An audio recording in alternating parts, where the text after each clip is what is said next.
चरण।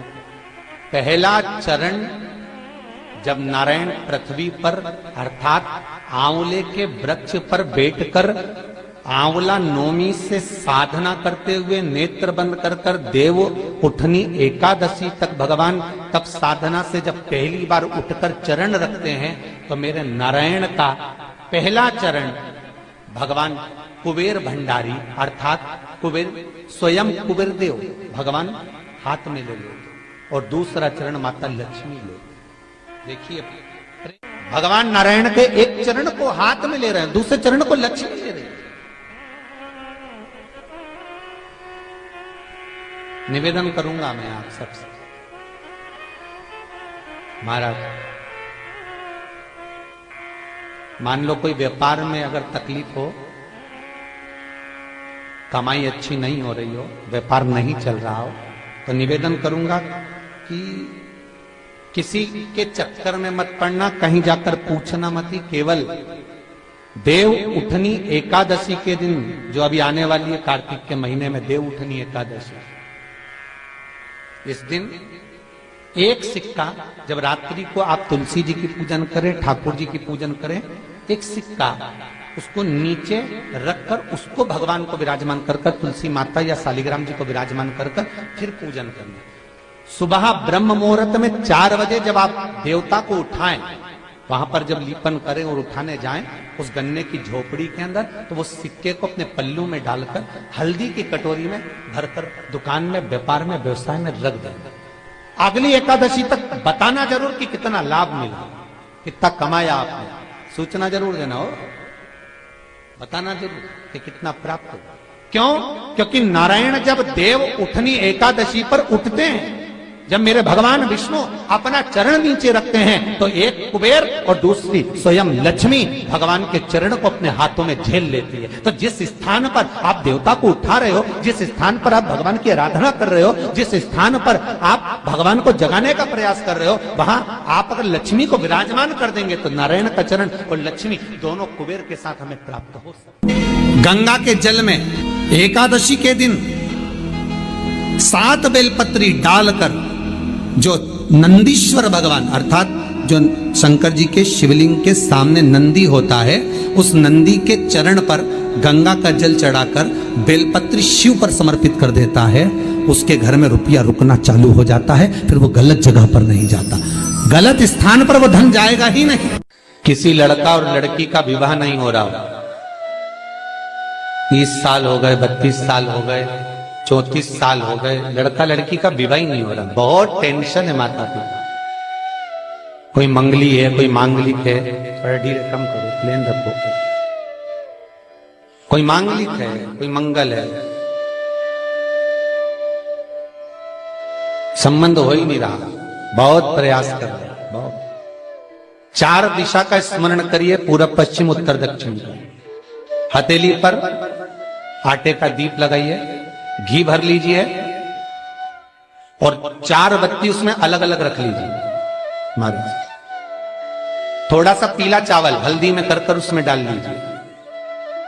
जो लड़का और लड़की का विवाह करना उसी के हाथ में देना है।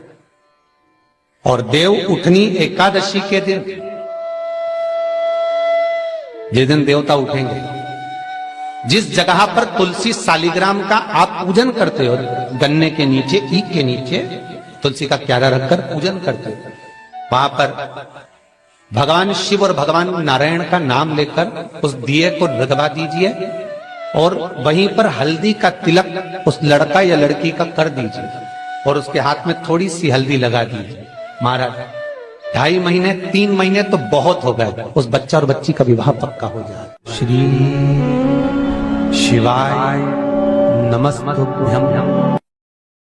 सबसे पहला नियम एकादशी व्रत का सबसे पहला नियम है कि आप जिस दिन व्रत करो उसके 1 दिन पहले भक्ति का संचार इस हृदय में कर लो। भक्ति का संचार इस हृदय में कर लीजिए। जिस दिन आप व्रत करो, जैसे एकादशी का व्रत कर रहे हो, तो 10वीं के दिन शाम का समय जब आवे, रात्रि जब होने लगे, शाम का समय आवे और रात्रि का आप जब भोजन ग्रहण करो तो उस भोजन में कोई ऐसा पदार्थ ग्रहण मत करिए जिस पदार्थ के कारण आपकी एकादशी बिगड़ जाए। कोई बेकार भोजन में ग्रहण नहीं करना, श्रेष्ठ भोजन ग्रहण करिए दशमी। और एकादशी का दूसरा नियम बहुत ध्यान से सुनिएगा, जिस दिन आपकी एकादशी का व्रत हो उस दिन प्रयास करिएगा कि अपने हाथ से किसी भी वृक्ष की कोई पत्ती टूटे नहीं दीजिए, भगवान से नहीं। महाराज भगवान शिव ने रिझाया, भगवान नेत्र खोले, शंकर का दर्शन किया और शिव का दर्शन कर कर भगवान आज नेत्र खोलकर लक्ष्मी से कहते हैं, लक्ष्मी आज के दिन मैं अपनी निंद्रा से त्यागा हूं, आज का दिन संसार में मंगलकारी होगा और शुभ फल देने वाला होगा, जिसके द्वार पर दीप लगाया जाएगा। आज देव उठनी एकादशी के दिन, इसलिए आज आतिशबाजी होती है, नगाड़े बजते हैं, घर के दरवाजों पर दिया लगाया जाता है। आज के दिन जिसके द्वार पर दीप लगेगा, मेरी पूजन होगी, उसके घर में समृद्धि लक्ष्मी की कमी ना हो। चल लक्ष्मी, आज अपन भ्रमण के लिए चलते हैं। शंकर नंदी पर पार्वती के साथ बैठे और भगवान नारायण लक्ष्मी के साथ बैठे गरुड़ पर, दोनों बैठे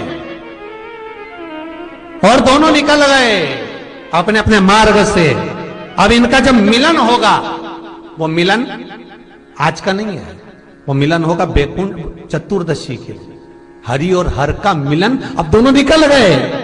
एक बहुत अच्छा समय रात्रि के 9:15 का एक समय होता है, जिस व्यक्ति का रोग बीमारी समाप्त नहीं हो रही हो, हॉस्पिटल में पड़ा हुआ है, कोई बहुत भारी बीमारी में ग्रसित है, छूट ही नहीं पा रहा, तो रात्रि को 9:15 पर किसी भी दिन शंकर भगवान के शिवलिंग का, जो तुम्हारे घर में शंकर जी विराजमान हो उसका, या शंकर जी के मंदिर में जाकर शंकर जी का थोड़ा सा जल, उसमें थोड़ा सा आंवला पड़ा हुआ, मतलब आंवले के पानी से शंकर का अभिषेक पूजन कर लीजिए।